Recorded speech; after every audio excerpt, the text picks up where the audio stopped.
Nung kasal ng pinsan ni Annie, nagkatagpo si Calix at si Annie at doon na nagsimula ang kanilang kwento. Si Annie ay isang babaeng may anindog, may maiksing buhok, morena at sila ay kilalang mayaman sa baryong Lakatan. Habang si Calix naman ay isang matangkad na lalaki, may maamong muka, maputi, ngunit siya ay isang mahirap. May kaibigan si Annie na ang pangalan ay si Pida. Si Pida naman ay kaibigan din ni Calix. Nang magkasama si Pida at si Annie, biglang lumapit si Calix at tinawag si Pida para magpakilala sa kanyang kaibigan na si Annie.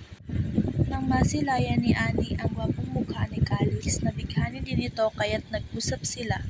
Kinuha ni Calix ang number ni Annie at doon na lamang sila mag-uusap. Nang tuluyan nang nagtagal ang kanilang pag-uusap, napag-isip-isip din ni Calix na ligawan ang kaibigan ni Pida na si Annie. At sinagot naman ito ni Annie dahil sa matagal na din itong gustong maging sila ni Calix at ito na nga yung panahon ngayon dahil niligawan na siya ni Calix at naging sila na. Ngunit sa kasamaang palad, tutol ang magulang ni Annie kay Calix dahil sa tingin nila walang magandang maibibigay na kinabukasan sa kanilang anak, si Calix. Dahil sa kilala itong walang magulang at hirap at lumaki lamang ito sa kanyang lola.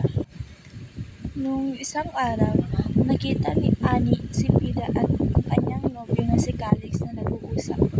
Hindi niya inaasahan na ganito ang kanyang makikita. Tinuring niyang kapatid si Annie na 5 taong pagsasama nila, ganito lamang ang kanyang gagawin. Nang makita niya ang mukha ni Calix na parang masaya at hiyang sila sa isa't isa, hindi niya napigilang makaramdam ng selos dahil sa kainggit dahil sa isip niya inaagaw ng kanyang kaibigan ng kanyang nobyo na si Calix. Lumapit si Annie at pinagsalitaan ng masama si Pida.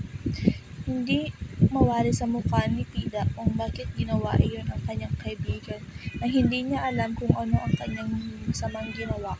Nagpaliwanag si Pida, ngunit hindi pinakinggan ni Annie ang kanyang paliwanag. Nagkasagutan ang dalawa at ang tama ang hinarang ni Annie dahil nilalandi ni Pida ang kanyang nobyo. O ng 10 taon, tinuring na kapatid ni Pida, ngunit ganito lamang ang ginawa ni Pida kay Annie. Umalis si Pida at humingi ng tawad. Pinatawad na ni Annie si Calix sa kanyang kasalanan. Dumaan ang 5 taong pagsasama ni Calix at ni Annie, masaya pa rin sila katulad ng dati. Hindi nagbago ang kanilang pakikisama, ngunit hindi gusto ng magulang ni Annie si Calix dahil siya raw ay mahirap at walang mararating sa buhay. Ngunit pinatunayan ni Calix sa magulang ni Annie na kaya niyang kitain at buhayin ng maganda ang kanilang anak. Ang saya na kanilang nararamdaman ngayon ay lilipas din dahil sa isang hindi inaasahang okasyon. Nakatanggap si Calix ng isang imbitasyon ng kasal ng kanyang minamahal. Nang makarating si Calix sa venue kung saan gaganapin ang kasal, nasilayan niya doon ang kanyang mahal kasama ang lalaking dapat sana siya.